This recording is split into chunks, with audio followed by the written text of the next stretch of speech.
Well, hello and welcome back, and thanks as always for tuning in. I never really cared for the phrase thinking out of the box. I think it's very overrated. Sometimes it's fine, you can come up with great ideas, but if you really wanted me to think out of the box while I worked in cubes for decades, maybe you should have provided me with a better environment to think out of the box with. Thinking out of the box and working in a small cube doesn't go together very well. And this is a true story. I once gave a person a Christmas gift of $40 since I couldn't think of what to buy them.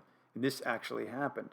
After I gave them the Christmas card, they went into the other room for a few minutes and came back with a card with $40 in it. And you have to wonder, did they take the $40 out of my card and stuff it into their card and give it back to me? And like I said, this is a true story. It actually happened, but I'll never know. In an actual conversation with a coworker, we got into the topic of personality types, and the subject was about the forgive and forget concept.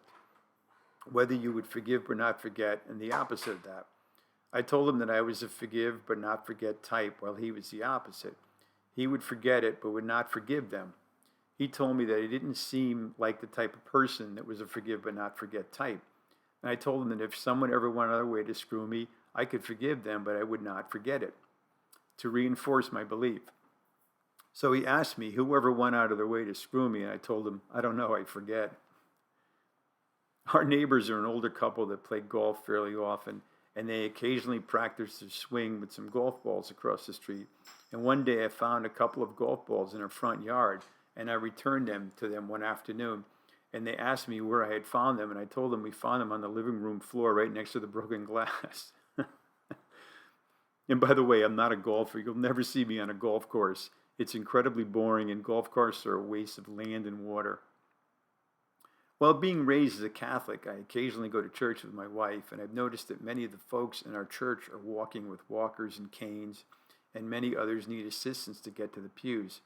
And you have to admit, the Catholic Church is not easy on the joints. Think about how many times you have to sit each Sunday, then stand, then sit, then stand again, then kneel, then get up, then sit, etc. No wonder the knees and hips take a beating over the years in church every Sunday.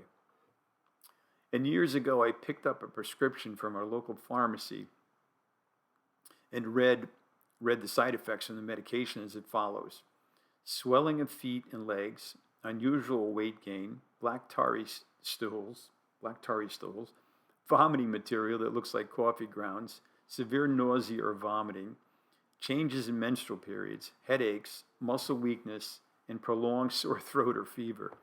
And this was a prescription for a skin rash. I think I could put up with a skin rash after reading that list. And then another time we got a prescription for a fluoride for our sons when they were very young, since we have well water. One of the side effects for the fluoride pills was death. Yes, death. We passed on that prescription also. Can you imagine these side effects? In my college days, we had a blind fellow living in our dorm, and he was a wonderful guy, very upbeat, pleasant, fearless, very eager to become part of the crowd. He would do anything with us, and one night we walked into his room, and he was shaving in the dark.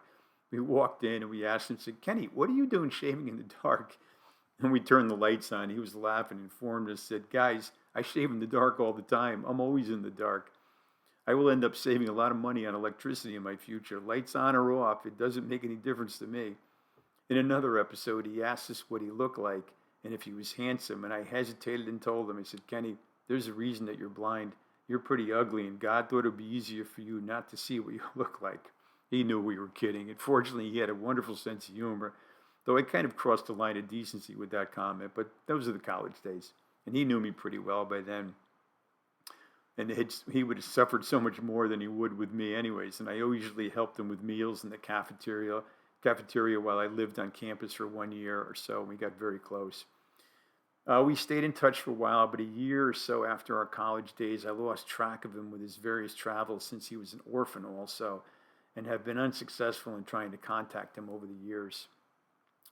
My wife has a book titled Cooking Without Salt. And my wife Mary is a spectacular cook. Most restaurants would love to employ her, and I'm quite fortunate to have her as my wife. The book is 200 pages. Of what? Everything you cook in the book, you don't add salt. How many times are they going to say that in the book?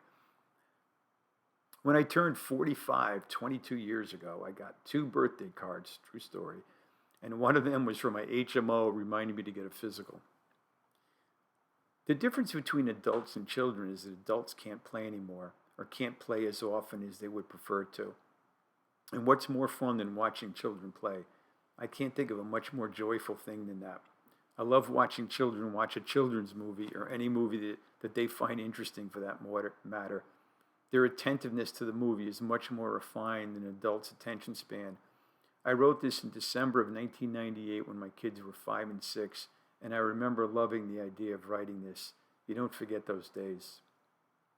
I have a thing about street signs. First, there's the slow deaf child sign, which always prompts the question, does it mean that there is a slow deaf child on the street? Or slow down, there's a deaf child on the street? Then there's a slippery when wet sign, and I don't know anything that's not slippery when wet except for maybe a sponge. Then there's the blind curve or blind driveway ahead. Of course it's blind, I haven't gotten there yet. And my favorite is the falling rock zone sign. And I can relate to some of these signs when driving through hilly, mountainous areas, even though there's hardly any of those where we live. But further north, there are some up Route 7 where they have boulders that weigh probably 6 tons. And though the sign is there and you're driving along, if that boulder breaks loose and the timing is right or wrong, depending on how you look at it, that street sign warning is not going to do you any good. You're toast if it hits you.